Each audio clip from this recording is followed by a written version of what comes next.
Okay, let's go.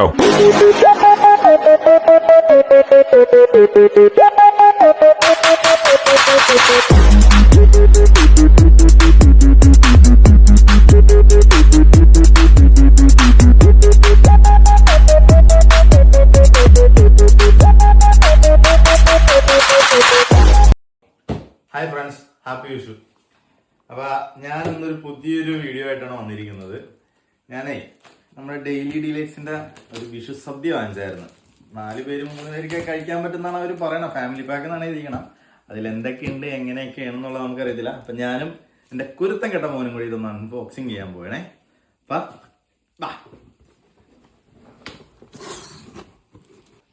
3 banana leaf കാണുന്നുണ്ട്. അതുപോലെ 3 paper വെച്ചിട്ടുണ്ട് അവര്. അതെന്താണെന്നാവോ? ഇത് just daily celebrating 30 years plus tradition. So നമുക്ക് വേണമെങ്കിൽ ഇത് ബനാന ലീഫിന്റെ താഴെയായിട്ട് വെച്ചിട്ടുണ്ടെങ്കിൽ ടേബിളിലൊന്നും ആവാണ്ടിരിക്കാൻ വേണ്ടിയാണ് തോന്നുന്നത്. 3 ഉണ്ട്. അപ്പോൾ അതന്നെയാണ് അവരെ ലക്ഷ്യം തോന്നുന്നു. ഓക്കെ, അപ്പോൾ ആദ്യം ബനാന ചിപ്സ് 40 ഗ്രാം, പപ്പടം 6 പേര് കഴിക്കാനുള്ളത്, ഫ്രൈ ചെയ്യണം നമ്മളത്. ശർക്കര വട്ടി 40 ഗ്രാം ഉണ്ട്.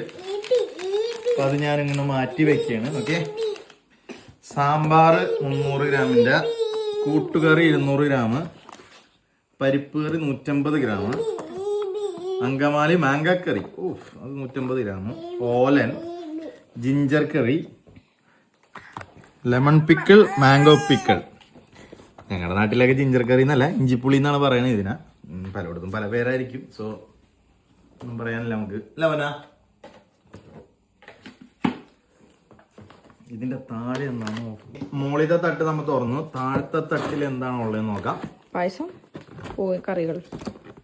ഇത് ക്യാബേജ് തോരൻ, എരിശ്ശേരി, പരിപ്പ് പായസം, അവിയല്, പച്ചടി, ഇടപ്രഥമൻ. അപ്പൊ ഇനി കഴിച്ചിട്ടുള്ള റിവ്യൂ പിന്നെ നിങ്ങളുടെ അടുത്ത് പറയുന്നതായിരിക്കും. ബൈ. ചോറ് മാത്രമേ ഞങ്ങൾക്ക് സെപ്പറേറ്റ് വെക്കേണ്ടതായിട്ടുണ്ടായുള്ളൂ. അങ്ങനെ സദ്യ എല്ലാം അടിപൊളിയായിരുന്നു കേട്ടോ. 2 കൂട്ടം പായസവും കറികളെല്ലാം കൂട്ടി ഞങ്ങൾ അന്തസ്സായി കഴിച്ചു. 3 പേർക്ക് കഴിക്കാനുള്ള സദ്യ കിട്ടാണെങ്കിലും എൻ്റെ മോൻ ഉൾപ്പെടെ ഞങ്ങൾ 6 പേര് ആ സദ്യ കഴിച്ചു വരുന്നു കേട്ടോ. 2 കൂട്ടം പായസം ഉണ്ടെങ്കിലും സേമിയ സെപ്പറേറ്റ് ഞങ്ങൾ വെച്ചായിരുന്നു. അറൌണ്ട് 26 പൗണ്ട് ആയിട്ടോ ഈ കിറ്റിനെ.